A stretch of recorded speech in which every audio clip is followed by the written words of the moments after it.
welcome to this week's video. So today I'm going to talk about this funny topic that people bring up to me, and I just sort of laugh sometimes. Like, they'll say, I have a boy, I don't know if Waldorf is right for us. And I go, really? I have 3 sons, and Waldorf was exactly what they needed. So let's unpack that and talk about that a little bit. So often in Waldorf, there's a stereotype that's all about gnomes and fairies, and in this space of, you know, just being just too cute for boy energy, that rough boy energy.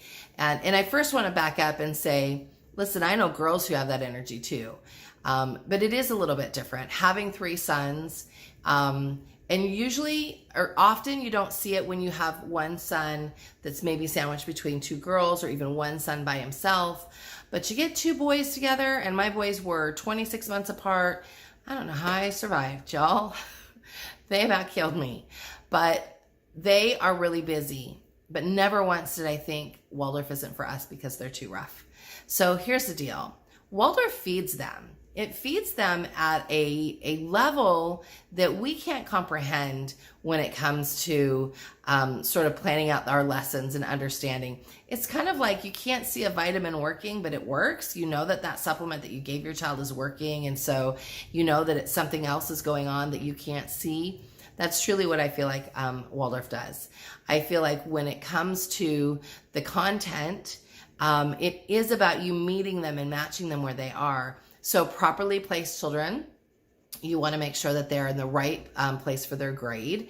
That's super important. And then you want to make sure that you have lively lessons planned. And that means you know your stuff and you've done your planning. That's when you know that they're picking it up and they're soaking it up.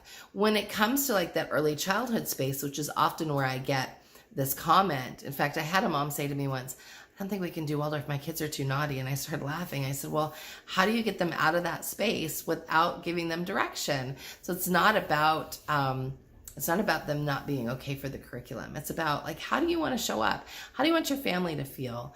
And it's often a parenting space. So, so often families come to us and they're, you know, they've been doing the positive parenting thing, or they're conscious parents, attachment parents, all the things.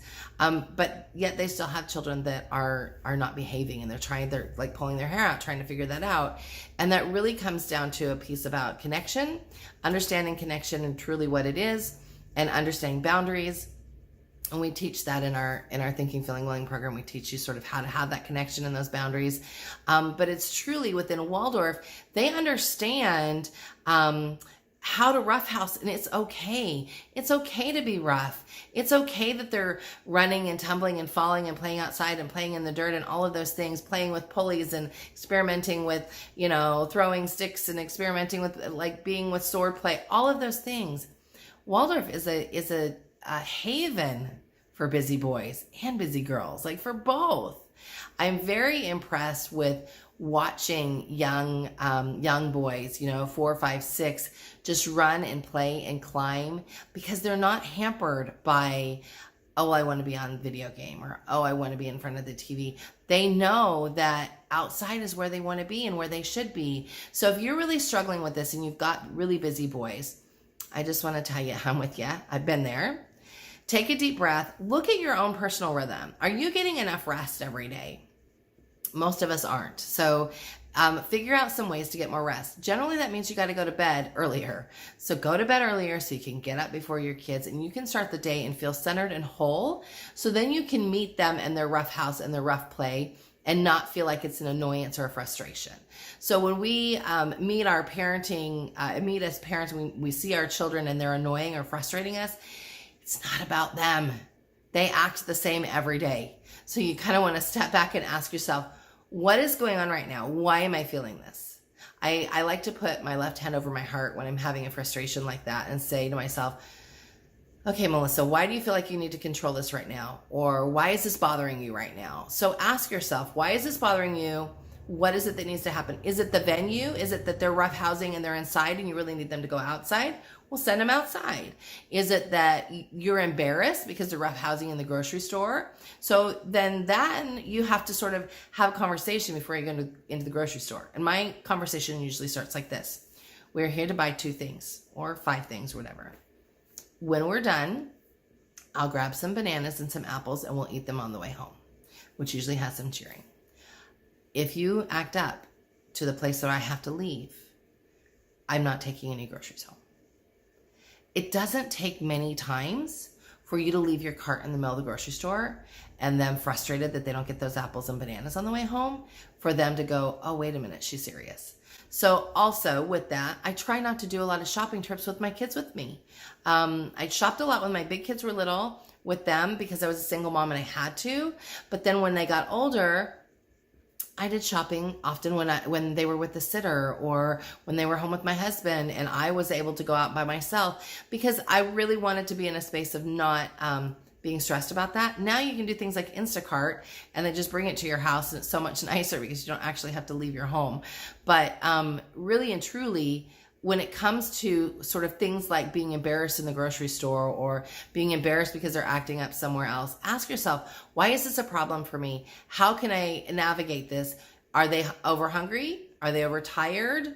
Overstimulated? What can I do to reel this back in so that they aren't so rough and so that they aren't hurting each other, or that we are all having fun? Because I have one rule. Everybody has to have fun. That includes me. So if you're doing something that makes me not have fun, then we're going to have a conversation about why, you're doing that one thing, and can we adjust it so that everybody can get back to having fun. So I really just want you, if you are worried about having kids that are too rough for Waldorf, I want you to breathe deep. If you have kids that aren't into gnomes and fairies, it's okay. It's totally okay. Listen, my youngest, she likes the stories, but she's not playing with gnomes and fairies generally. Not generally. She'd rather talk to you about Godzilla, which is something Daddy introduced her to. So, like old Godzilla, like old 1950s, 1960s, not new stuff, old stuff. So really and truly, it's okay. If you've got kids that would rather play Matchbox cars than play with the wooden toys you've got, stop stressing. Stop stressing. Be okay with where they are. Meet them where they are. And really and truly, instead of forcing them over to your side, instead show them how fun your side can be and let them come over willingly. Because when they use their agency to come over rather than being pulled over, then you're bringing them into your space and they're enjoying it and you'll have fun. Introduce them to sword play.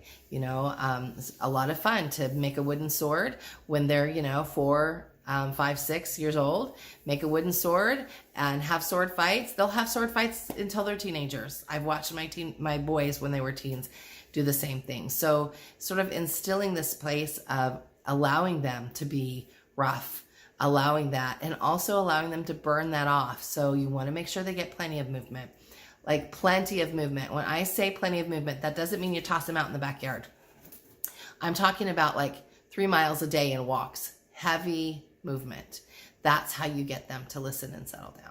So I hope that was helpful to you.